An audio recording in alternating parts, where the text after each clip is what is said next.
Bo'ri bosar itlar qanday tarbiyalanadi eshitganmiz. Men cho'ponlardan eshitganman.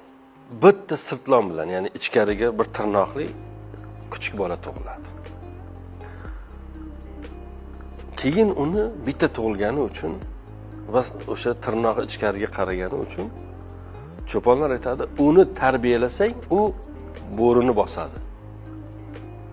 Aslida hech bir it bo'rini yenga olmaydi. Eng kuchlisi ham.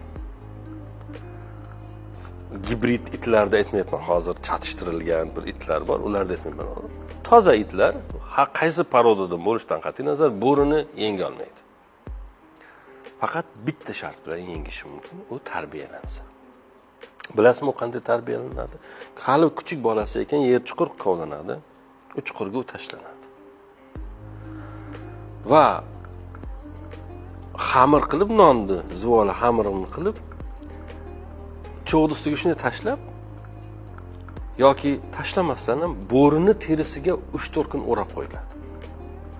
Tuz solinmaydi, chunki tuz ko'zni nurini oladi. Tuzsiz bo'ladi u. Boyagi bo'rini terisiga o'ralib, keyin unga beriladi. Unga hech narsa berilmaydi, bo'rini terisiga o'ralmagan. U taomda bo'rini hidini taomda hidi deb bilish kerak.